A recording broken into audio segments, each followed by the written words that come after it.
ന്യായവിധിയും ദൈവം മനുഷ്യർക്ക് വേണ്ടി നിയമിച്ചിരിക്കുന്നു. ഒരിക്കൽ മരണം സംഭവിക്കുന്നു, പിന്നെ ന്യായവിധി. അതെല്ലാ മനുഷ്യരെ സംബന്ധിച്ചും യാഥാർത്ഥ്യമായിട്ടിരിക്കുന്നു. നാം എല്ലാവരും ഒരു ദിവസം ഈ ഭൂമിയിൽ നിന്ന് മരണത്താൽ മാറ്റപ്പെട്ടു പോകുന്നു. നാം എല്ലാവരും ദൈവത്തിന്റെ ന്യായവിസ്താര സഭയുടെ മുമ്പിൽ നിന്നേ മതിയാകുകയുള്ളൂ എന്ന് തിരുവെഴുത്ത് നമ്മെ ഓർപ്പിക്കുകയാണ്. ഒരിക്കൽ മരണം സംഭവിക്കുന്നു.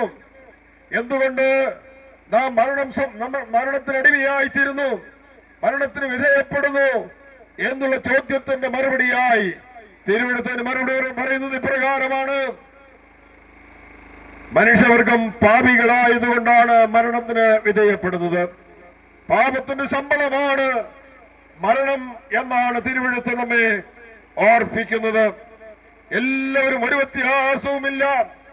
എല്ലാവരും പാപം ചെയ്ത് ദൈവത്തിന്റെ തേജസ് നഷ്ടപ്പെടുത്തിയവരായി, പരിശുദ്ധനായി ദൈവത്തോട് ബന്ധം പുലർത്തുവാൻ കഴിയാത്തവരായി, കർമ്മമാർഗത്താൽ നമുക്ക് ദൈവത്തെ കണ്ടെത്തുവാൻ കഴിയാതെ വണ്ണം, കർമ്മമാർഗത്താൽ നമുക്ക് ദൈവത്തെ പ്രസാദിപ്പിക്കുവാൻ കഴിയാതെ വണ്ണം നാം ദൈവത്തിൽ നിന്ന് വളരെ വിദൂരത്തിൽ കഴിയുന്നവരാണ്. നമ്മുടെ ജീവിതത്തിൽ, നമ്മുടെ നിസ്സഹായ അവസ്ഥയിൽ നമുക്ക് ഈ പരിശുദ്ധനായ ദൈവത്തോട് ബന്ധം പുലർത്തുവാൻ കഴിയാതിരിക്കുമ്പോൾ സ്വർഗത്തിലെ ദൈവം നമ്മുടെ നിസ്സഹായ അവസ്ഥ കണ്ട് നമ്മെ സ്നേഹിച്ചുകൊണ്ടായിരുന്നു ഈ ഭൂമിയിലേക്ക് കടന്നു വരുവാനിടയായി തീർന്നത്.